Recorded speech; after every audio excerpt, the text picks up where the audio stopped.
Hey guys, welcome back to my channel. So ಇವತ್ತಿನ ವೀಡಿಯೋದಲ್ಲಿ ವರಮಹಾಲಕ್ಷ್ಮಿ ಹಬ್ಬದ ಹಿಂದಿನ ದಿನ ವ್ಲಾಗ್ ಆಗಿರುತ್ತೆ, ಅಂದರೆ ಪ್ರಿಪ್ರೇಷನ್ ವ್ಲಾಗ್ ಆಗಿರುತ್ತೆ. ಸೊ ದೇವರಿಗೆ ಸೀರೆ ಎಲ್ಲ ಉಟ್ಸ್ಕೊಂಡ್ರೆ ನೆಕ್ಸ್ಟ್ ದಿನ ಬೇಗ ಪೂಜೆ ಮಾಡ್ಕೋಬೋದು ಅಂತ ಇವತ್ತೇ ಎಲ್ಲ ಮಾಡ್ತಾಯಿದ್ದೀವಿ. ನನ್ನ ಹೆಲ್ಪಿಂಗ್ ಹ್ಯಾಂಡು ನನ್ನ ನಾದಿನಿ. ಸೊ ಆಬ್ವಿಯಸ್ಲಿ ತುಂಬ ಲೇಟಾಗಿತ್ತು, ಎಲ್ಲ ತೊಗೊಬಂದು ಮಾಡೋ ಅಷ್ಟೊತ್ತಿಗೆ ಫುಲ್ ಲೇಟಾಗಿತ್ತು.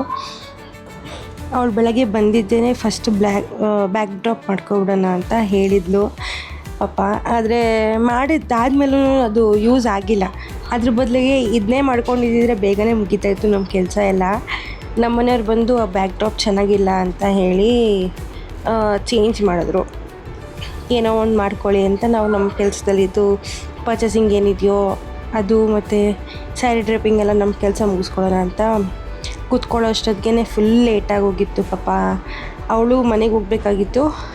ಅದಕ್ಕೇ ಓಕೆ, ಅಪ್ಪರ್ ಬಾಡಿ ಏನಿದೆಯೋ ದೇವ್ರದ್ದು ಅದನ್ನಾದರೂ ಮುಗಿಸ್ಕೊಂಡು ಸ್ಯಾರಿ ಪ್ಲೀಟ್ಸ್ ಮಾಡಿಕೊಂಡ್ರೆ ಉಡ್ಸೋಕ್ಕೆ ಈಸಿ ಆಗುತ್ತೆ ಅಂತ ನಾನು ಅಪ್ಪರ್ ಬಾಡಿ ರೆಡಿ ಮಾಡ್ತಾಯಿದ್ದೀವಿ ಈಗ. ಹಾಗೆಯೇ ಸ್ಯಾರಿದು ಏನೇನು ಪ್ಲೀಟ್ಸ್ ಎಲ್ಲ ಏನು ಮಾಡ್ಕೋಬೇಕೋ ಅದನ್ನ ಹಾಗೆ ಯಾರಾದರೂ ಒಬ್ಬರಿದ್ದರೆ ಈಸಿ ಆಗುತ್ತೆ. ಅದು ತಕ್ಕನಂಗೆ ನನಗೆ ನನ್ನ ಬೆಸ್ಟ್ ಫ್ರೆಂಡ್, ನನ್ನ ನಾದಿನಿ, ನನ್ನ ಹೆಲ್ಪಿಂಗ್ ಹ್ಯಾಂಡ್ ಎಲ್ಲ ಅವಳೇ. ಸೊ ಅವಳಿದ್ದಾಳೆ, ಹೆಂಗೋ ಹೆಲ್ಪ್ ತೊಗೊಂಡೆ. ಆಮೇಲೆ ತುಂಬ ಲೇಟ್ ಆಗ್ತಿದೆ, ಹೊರಡು ನೀನು ಅಂತ ನಾನೇ ಕಳಿಸ್ಬಿಟ್ಟೆ. ಈಗ ಪ್ಲೀಟ್ಸ್ ಎಲ್ಲ ಮಾಡ್ಕೋತಾ ಇದ್ದೀವಿ. ಅಷ್ಟರಲ್ಲಿ ನನ್ನ ಚಿಕ್ಕ ಮಗಳು ಬೇರೆ ಅಳ್ತಾಯಿದ್ದು. ಆ ಕಡೆ ಒಂಥರ ಗೇಟ್ ಥರ ನಾನೇ ಏನೋ ಒಂದು ಇನ್ವೆನ್ಷನ್ ಮಾಡಿ ಲಕ್ಕಿನ ಆ ಕಡೆ ಹಾಕ್ಬಿಟ್ಟಿದ್ವಿ.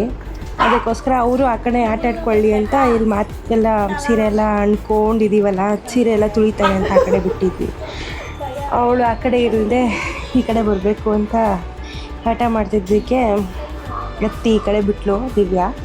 ಸೊ ಈಗ ಅಪ್ಪರ್ ಬಾಡಿ ಚೆನ್ನಾಗಿ ಬಂದಿದೆ ಅಂತ ನಮ್ಮ ಹುಡುಗಿ ಆ್ಯಕ್ಷನ್ ಎಲ್ಲ ಮಾಡಿ ತೋರಿಸ್ತಾ ಇದೆ. ಈಗ ಸೀರೆ ಪ್ಲೀಟ್ಸ್ ಎಲ್ಲ ಇಟ್ಕೊಂಡಾದ್ಮೇಲೆ ಹೆವಿ ಇತ್ತು ಸೀರೆ ಒಂದು ಸ್ವಲ್ಪ. ಅಷ್ಟೆಲ್ಲ ಪ್ಲೀಟ್ಸ್ ಒಂದೇ ಸರಿ ಹಿಡಿಯೋಷ್ಟೊತ್ತಿಗೆ ಕೈಯೆಲ್ಲ ನೋವು ಬಂತದೆ, ತೋರಿಸ್ತಾ ಇದ್ದೀನಿ ನಾನು, ಏನು ಅಂದ್ಕೋಬೇಡಿ. ಸೊ ಮಾಡೋ ಅಷ್ಟೊತ್ತಿಗೆ ಎಲ್ಲ ನಾವೇ ಮಾಡ್ಕೋಬೇಕು ಅಂದಾಗ ಎಲ್ಲ ನೋವು ಬಂದೇ ಬರುತ್ತೆ ಹಬ್ಬದ ಟೈಮಲ್ಲಂತೂ. ಸೊ ಈಗ ಪ್ಲೀಟ್ಸ್ ಎಲ್ಲ ಅರೇಂಜ್ ಮಾಡಿಬಿಟ್ಟು ಒಂದು ಪಿನ್ ಹಾಕ್ಬಿಡೋಣ ಅಂತ ಹಾಕ್ತಾಯಿದ್ದೀನಿ. ಈಗ ಸೆರಗಿನ ಪಾರ್ಟು, ಸೆರಗು ನಾರ್ಮಲಾಗಿ ನಾವು ಯಾವ ಥರ ಹುಡ್ಕೋತೀವೋ ಅದೇ ಥರನೇ ಎಲ್ಲ ಪ್ಲೀಟಿಂಗ್ ಮಾಡ್ಕೋತಿರೋದು ನಾನು. ಸೊ ಈಗ ಅದು ಸೀರೆ ತುಂಬ ಭಾರ ಇದ್ದಿದ್ದಕ್ಕೋ ಇಲ್ಲ ತುಂಬ ಸ್ಟಿಫ್ ಆಗಿದ್ದಕ್ಕೋ ಏನೋ ಗೊತ್ತಿಲ್ಲ, ಪ್ಲೀಟ್ ಮಾಡೋವರೆಗೂ ಒಂಥರ ಕಷ್ಟ. ಆಮೇಲೆ ನೀಟಾಗಿ ಸೆಟ್ ಆಗ್ತಿತ್ತು. ಆದರೆ ಮಾಡೋವರೆಗೂ ನೀಟಾಗಿ ಕೂತ್ಕೋಬೇಕು ಅಂದರೆ ಒಂಚೂರು ಜಾಸ್ತಿ ಪ್ಲೀಟಿಂಗ್ಸೇ ಇರಬೇಕಲ್ಲ ನಮ್ಮ ಬಾಡಿಗೂ. ಮತ್ತು ನಾವು ದೇವ್ರಿಗೆ ಗುಡಿಸೋ ಆ ಒಂದು ಅಪ್ಪರ್ ಬಾಡಿ ಮೆಷರ್ಮೆಂಟ್ಸ್ ಎಲ್ಲ ಬೇರೆ ಇರುತ್ತಲ್ವ ಆಬ್ವಿಯಸ್ಲಿ. ಸೊ ಆ ಮೆಷರ್ಮೆಂಟ್ಗೆ ಒಂಚೂರು ಜಾಸ್ತಿ ಬಂದರೆ ಚೆನ್ನಾಗಿರುತ್ತೆ ಅಂತ ನನ್ನ ಒಪಿನಿಯನ್. ಸೊ ಅದು ತಕ್ಕನಂಗೆ ಮಾಡಿದೆ, ಚೆನ್ನಾಗಿ ಬಂದಿತ್ತು. ಸೊ ನೋಡಿ ಮುಂದೆ ಹಾಕಿದ್ದೀನಿ, ಆಲ್ಮೋಸ್ಟ್ ನಾನು ತಮ್ಮನೇಲಲ್ಲಿ ಹಾಕ್ಬಿಟ್ಟಿರ್ತೀನಿ ಆಲ್ರೆಡಿ. ಸೊ ಆ ಥರ ಲುಕ್ ಬರಬೇಕು ಅಂದರೆ ಈ ಥರ ಕಷ್ಟಪಡಲೇಬೇಕು.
ಸೊ ಇದಾದಮೇಲಿಂದ ಎಲ್ಲ ನಾನೇ ಮಾಡ್ಕೊಂಡಿದ್ದು.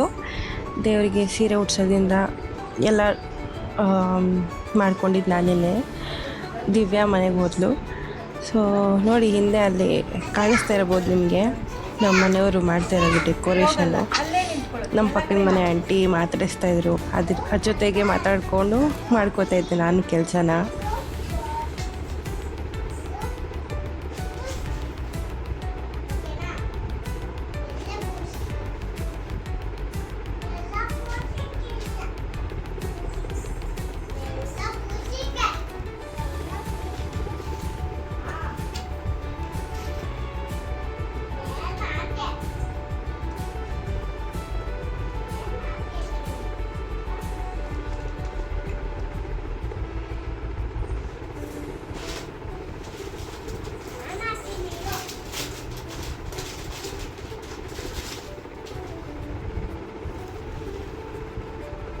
ಒಳಗಡೆ ಐತೆ.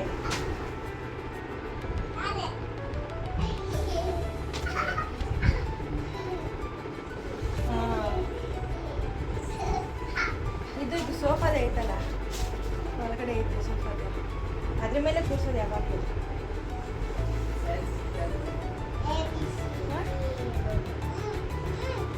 ಚಿಕ್ಕದಾಗೇನಿಲ್ಲ ಆಂಟಿ, ಕರೆಕ್ಟಾಗೇ ಬರುತ್ತೆ.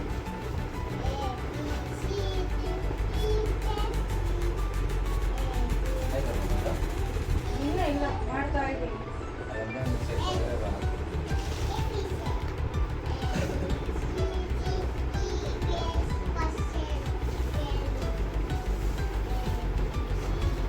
ಲಕ್ಕಿ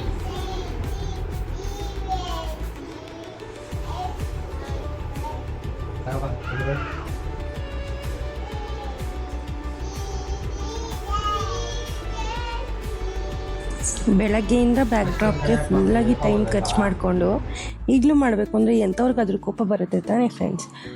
ನೋಡಿ ನಮ್ಮ ಮನೆಯವ್ರು ಏನೆಲ್ಲ ಕೆಲಸ ಮಾಡಿಸ್ತಾರೆ ನಮ್ಮ ಕೈಲಿಂದ ಅಂತ ಬೈತಾ ಇದೆ. ಪಾಪ ನಾನು ಆ ಹುಡುಗಿ ಇಬ್ಬರು ಸೇರಿಕೊಂಡು ಎಷ್ಟೆಲ್ಲ ಕಷ್ಟಪಟ್ಟು ಮಾಡಿದ್ದೀವಿ ಅಂತ ಹೋಗಿ ವೀಡಿಯೋ ನೋಡೋಗಿ ಗೊತ್ತಾಗುತ್ತೆ ಅಂತ. ಏನು ಮಾಡೋಕ್ಕಾಗಲ್ಲ, ಹೆಂಗೋ ಅಷ್ಟೆಲ್ಲ ಮಾಡಿದ್ದು ಪ್ರಯೋಜನಕ್ಕೆ ಬರಲಿಲ್ವಲ್ಲ. ಒಂದು ವೀಡಿಯೋ ಮಾಡ್ಕೊಂಡೆ ಅಷ್ಟೇ, ದೇವರಿಗೆ ಅಂತ ಮಾಡಿದ್ದನ್ನ ಕೂರ್ಸೋಕ್ಕಾಗಿಲ್ವಲ್ಲ ಅಂತ ಒಂದು ಸರಿ ಬೇಜಾರಾಗುತ್ತೆ. ಆಮೇಲೆ ನನಗೆ ನಾನೇ ಸಮಾಧಾನ ಮಾಡ್ಕೊತಾ ಇದ್ದೀನಿ. ನಾನು ತಂದಿರೋ ಸೀರೆಗೂ ಹಿಂದೆ ಇರೋ ಬ್ಯಾಕ್ಗ್ರೌಂಡ್ಗೂ ಹೆಂಗೋ ಒಂದು ಚೆನ್ನಾಗಿ ಕಾಣಿಸ್ತಾ ಇದೆ ಬಿಡು ಅಂತ ನನಗೆ ನಾನೇ ಸಮಾಧಾನ ಮಾಡ್ಕೊಂಡು ಸುಮ್ಮನಾಗೋದೆ. ಆಮೇಲೆ ಅವ್ರನ್ನೂ ನನಗೆ ಏನಾದರೂ ಹೆಲ್ಪ್ ಬೇಕು ಅಂದಾಗ ನಾನು ಕರಿತಾ ಇದ್ದೆ. ಅದೊಂದಕ್ಕೋಸ್ಕರನೇ ಈಗ ಹಿಡ್ಕೋತಾರೆ ನೋಡಿ ಬಂದು ಸ್ಯಾರಿನ, ಅದೊಂದಷ್ಟೇ ಅವ್ರು ಮಾಡಿದ್ದು ನನಗೆ ಹೆಲ್ಪಲ್ಲಿ. ಬೇರೆ ಬೇರೆ ಎಲ್ಲ ಮಾಡ್ತಿರ್ತಾರೆ, ಬಟ್ ಸೀರೆ ಉಡ್ಸೋದ್ರಲ್ಲಿ ಅದೊಂದೇ ಹೆಲ್ಪ್ ಮಾಡಿದ್ದು. ನಾನು ಅಂತ ಇದ್ದೆ, ಇನ್ಮೇಲೆ ಯಾವುದಾದ್ರೂ ಬ್ಯಾಕ್ ಡ್ರಾಪ್ ಮಾಡ್ಕೋಬೇಕು ಅಂದರೆ ನೀನೇ ಬಂದು ಮಾಡಪ್ಪ, ನಾನೇನು ಮುಟ್ಟಕ್ಕೆ ಹೋಗಲ್ಲ, ನನಗೆ ಏನಿದೆಯೋ ಅದು ಮಾಡ್ಕೋತೀನಿ ಅಂತ ಹೇಳ್ತಾ ಇದ್ದೆ ನಾನು ಕೋಪದಲ್ಲಿ.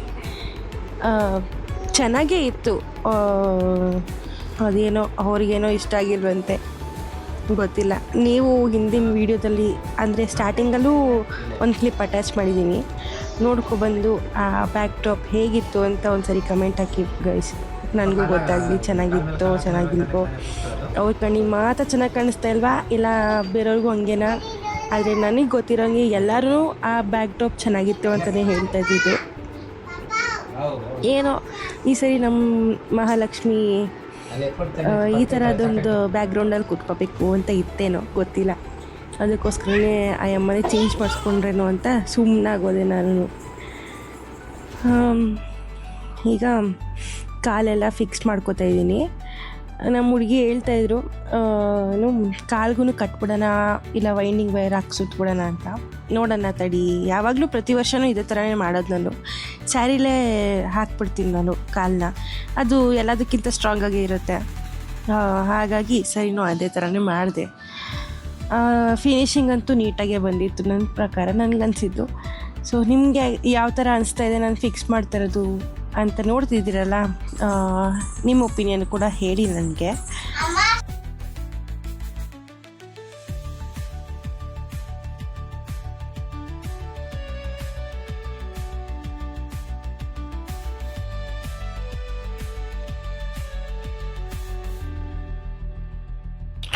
ನನಗೆ ಒಂದು 3 ಇಯರ್ಸಿಂದನೂ ನನಗೆ 2 ಇಯರ್ಸಿಂದನೂ ಕೃಷ್ಣನನ್ನು ಜೊತೇಲಿ ಕೂರಿಸ್ಬೇಕು, ಸಂತಾನ ಲಕ್ಷ್ಮಿ ಥರ ಮಾಡಬೇಕು ಅಂತ ಆಸೆ ಇತ್ತು.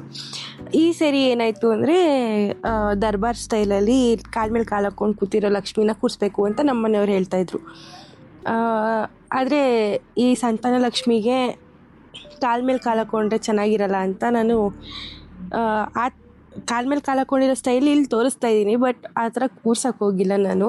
ಬಿಕಾಸ್ ಸಂತಾನ ಲಕ್ಷ್ಮಿಗೆ ಯಾವ ಥರ ಕೂರಿಸ್ಬೇಕು ಆ ಥರ ಕೂರಿಸಿದ್ರೇ ಚೆನ್ನಾಗಿ ಕಾಣೋದು ಅಂತ ನಾನೇ ಬೇಡ ಇದು ಅಂತ ಈ ಸರಿ ನೆಕ್ಸ್ಟ್ ಟೈಮ್ ನೋಡ್ಕೊಳ್ಳೋಣ, ಈ ಸರಿ ಬೇಡ ಅಂತ ನಾನು ನಾರ್ಮಲಾಗಿ ಕೂತಿರೋ ಥರನೇ ಆಮೇಲೆ ಕೂರಿಸ್ದೆ.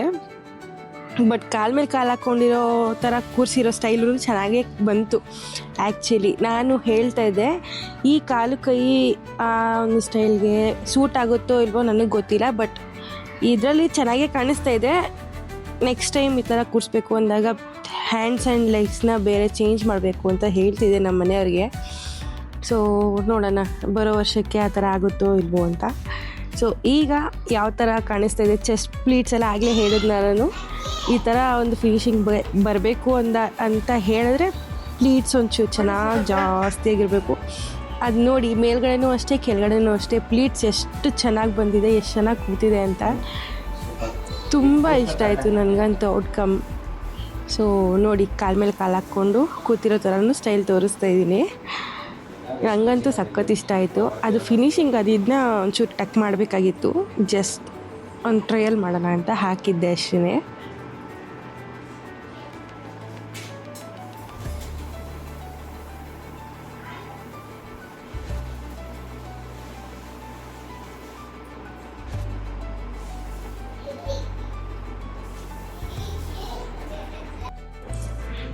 ಈಗ ಹಾಲಲ್ಲೆಲ್ಲ ಒಂಚೂರು ಜಾಗ ಮಾಡಿಕೊಂಡು ಮೇಲ್ಗಡೆ ಎತ್ತಿಟ್ಬಿಡೋಣ ಅಂತ ಹೇಳಿ ಎಲ್ಲ ನೈಟೇ ಎಲ್ಲ ಅರೇಂಜ್ ಮಾಡ್ಕೋತಾ ಇದ್ದೀವಿ. ಬೆಳಗ್ಗೆ ಬೇಗ ಪೂಜೆ ಮಾಡ್ಕೊಳ್ಳೋಣ, ಇಲ್ಲ ಮಲ್ಕೋಬೇಕು ಅಂತ ಅನ್ನಿಸ್ತಾಯಿತ್ತು. ಯಾಕಂದರೆ ಮಳೆ ಬೇರೆ, ಮಳೆಯಲ್ಲೆಲ್ಲ ನೆಂದಿಬಿಟ್ಟಿದ್ವಿ ಫುಲ್ಲಾಗಿ, ಅದು ಬೇರೆ ತಲೆನೋವು ಹಿಡ್ಕೊಟ್ಟಿತ್ತು. ಸೊ ಒಂದು ಸ್ವಲ್ಪ ಹೊತ್ತು ಮಲಗಿದ್ರೇ ನಾಳೆ ನಾವಾಗಿರ್ತೀವಿ ಅನ್ನೋ ಥರ ಫೀಲ್ ಆಗೋಗಿತ್ತು. ಅದಕ್ಕೋಸ್ಕರನೇ ಎಷ್ಟಾಗುತ್ತೋ ಅಷ್ಟು ಮ್ಯಾಕ್ಸಿಮಮ್ ಕೆಲಸನ ಮಿಡ್ನೈಟ್ವರೆಗೂ ಮಾಡಿ ಮುಗಿಸಾದ್ಮೇಲೆ ಮಲ್ಕೊಂಡಿದ್ದು. ಸೊ ಅದಕ್ಕೂ ಮುಂಚೆ ಇದೆಲ್ಲ ಅರೇಂಜ್ ಮಾಡಿಬಿಟ್ಟು ಕೆಳಗಡೆ ಎಲ್ಲ ಏನು ಬೇಡ ಮೇಲ್ಗಡೆನೇ ಇಟ್ಬಿಟ್ಟು ಎಲ್ಲ ರೆಡಿ ಮಾಡಿ ಇಟ್ಕೊಳ್ಳೋಣ ಅಂತ ನಾವು ಇಡ್ತಾಯಿದ್ದೀವಿ. ಈಗ ನಮ್ಮನೆ ಚಿಕ್ಕದಾಗಿರೋದಕ್ಕೆ ಈ ಒಂದು ಟೇಬಲು ಕಿಚನಲ್ಲಿತ್ತು. ಸೊ ಅಲ್ಲಿಂದ ತೊಗೊಬಂದು ಇಲ್ಲಿ ಇಟ್ಟಿರೋದು. ಸೊ ನಾನು ಉಡ್ಸಿರೋ ಆ ಒಂದು ದೇವಿದು ಸೀರೆ ಮಣೆ ಮೇಲೆ ಉಡ್ಸಿದ್ದು ಹೆಂಗೆ ಎತ್ತಿಟ್ಟೆ ನೋಡಿದ್ರಿ ತಾನೆ, ಒಂಚೂರು ಏನೂ ಅಲ್ಗಾಡಿಲ್ಲ, ಅಷ್ಟು ನೀಟಾಗಿತ್ತೆಲ್ಲನೂ. ಸೊ ಕೆಳಗಡೆ ಮಾಡ್ಕೊಂಡಾದ್ಮೇಲೂ ಎತ್ತಿಟ್ಟನಲ್ಲ, ಅದೊಂಥರ ಚೆನ್ನಾಗಿ ಅನ್ನಿಸ್ತು. ಸೊ ಈಗ ಅಲ್ಲೂ ಕಾಲ ಮೇಲೆ ಕಾಲು ಹಾಕ್ಕೊಂಡಿರೋ ಥರನೇ ಪೋಸಲ್ಲಿ ಕೂರಿಸಿರೋದು. ಪ್ಲೀಟ್ಸ್ ಎಲ್ಲ ಒಂದು ಕಡೆ ಸೆಟ್ ಮಾಡಾದ್ಮೇಲೆ ಎಷ್ಟು ಚೆನ್ನಾಗಿ ಕಾಣಿಸ್ತಾ ಇತ್ತು ಅಂದರೆ ಚೆನ್ನಾಗಿತ್ತು. ಬಟ್ ಅದಕ್ಕೆ ಕೃಷ್ಣನ ಗೊಂಬೆ ಇಡೋಕ್ಕಾಗಲ್ಲ, ಅದಕ್ಕೋಸ್ಕರ ಚೇಂಜ್ ಮಾಡ್ಕೊಳ್ಳೋಣ ಬಿಡು ಅಂತ ಸುಮ್ಮನಾದೆ. ಇಲ್ಲಿ ನಮ್ಮ ಮನೆಯವರು ಸ್ಟೆಪ್ ಬೈ ಸ್ಟೆಪ್ ಬರುತ್ತಲ್ವ, ಸ್ಟ್ಯಾಂಡನ್ನ ಫಿಕ್ಸ್ ಮಾಡೋಕ್ಕೆ ಎತ್ಕೋತಾ ಇದ್ದಾರೆ. ಈಗ ನಂಗೆ ನಿಜ ಆ ಲುಕ್ ಎಷ್ಟು ಇಷ್ಟ ಆಯಿತು ಅಂದರೆ ಚೆನ್ನಾಗಿತ್ತು. ಬಟ್ ನನಗೆ ಈ ಥರ ಒಂದು ಆಸೆ ಇದ್ದಿದ್ದಕ್ಕೆ ಆ ಥರ ಕೂರ್ಸೋಕ್ಕಾಗಿಲ್ಲ. ನೆಕ್ಸ್ಟ್ ಟೈಮ್ ಪಕ್ಕಾ ಕೂರಿಸ್ತೀನಿ ಅದೇ ಥರನೇ. ನೋಡಿ ಈಗ ಕಾಲು ಎತ್ತಿಟ್ಟಾದ್ಮೇಲೆ ಎಷ್ಟು ಚೆನ್ನಾಗಿ ಕಾಣಿಸ್ತಾ ಇದೆ. ಇನ್ನು ಜ್ಯುವೆಲ್ಸ್ ಎಲ್ಲ ಏನೂ ಹಾಕಿಲ್ಲ, ಬೆಳಗ್ಗೆನೇ ಹಾಕಿದ್ದು ನಾನು. ಅಷ್ಟರವರೆಗೂ ಮುಗಿಸ್ಕೊಂಡು ಆ ಟೇಬಲ್ ಅಂದರೆ ಆ ಸ್ಟ್ಯಾಂಡನ್ನ ಫಿಕ್ಸ್ ಮಾಡಾದ್ಮೇಲೆ ಇಟ್ಬಿಟ್ಟೋಗಿ ಮಲ್ಕೊಂಡ್ವಿ. ಆ್ಯಂಡ್ ಇದಕ್ಕೂ ಮುಂಚೆ ಕೃಷ್ಣನ ಗೊಂಬೆಗೆ ನಾನು ಬ್ಲೌಸ್ ಪೀಸಲ್ಲೇ ಧೋತಿ ಥರ ಉಡಿಸಿ ಅದರಲ್ಲೇ ಒಂಚೂರು ಶಾಲ್ಯ ಥರ ಮಾಡಿ ಆಮೇಲೆ ತಲೆಗೆಲ್ಲ ಒಂದು ರಿಬ್ಬನ್ ಥರ ಹಾಕಿದ್ದೆ. ಅದು ವಿಡಿಯೋ ಕ್ಲಿಪ್ಪಿಂಗ್ ಮಿಸ್ ಆಗಿದೆ. ಅದು ಯಾವ ಥರ ಮಿಸ್ ಆಯಿತು ಅಂತಲೇ ಗೊತ್ತಿಲ್ಲ. ಬಟ್ ಮಾಡಿದ್ದೆ ವೀಡಿಯೋನ, ಅದು ಇದೆಯೋ ಇಲ್ವೋ ಗೊತ್ತಿಲ್ಲ, ಎಲ್ಲೋಯ್ತು ಅಂತ. ಅದೊಂದು ಮಿಸ್ ಆಯಿತು. ಅದು ಬಿಟ್ಟರೆ ನೋಡಿ ಎಷ್ಟು ಚೆನ್ನಾಗಿ ಕಾಣಿಸ್ತಾ ಇದೆ. ಲಕ್ಷ್ಮೀ ದೇವಿ ಆ ಫುಲ್ ಬ್ಯಾಕ್ಗ್ರೌಂಡ್ಗೂ ಮತ್ತು ಸೀರೆಗೂ ಆ ಸ್ಟೈಲ್ಗೂ ಚೆನ್ನಾಗಿ ಕಾಣಿಸ್ತಾ ಇತ್ತು. ಇದಾದಮೇಲೆ ಕೃಷ್ಣನ ಗೊಂಬೆಗೆ ಐಬ್ರೋ ಅದು ಇದು ಏನೂ ಇರಲಿಲ್ಲ, ಎಲ್ಲ ನಾನೇ ಬಳ್ದೆ ಕೂತ್ಕೊಂಡು.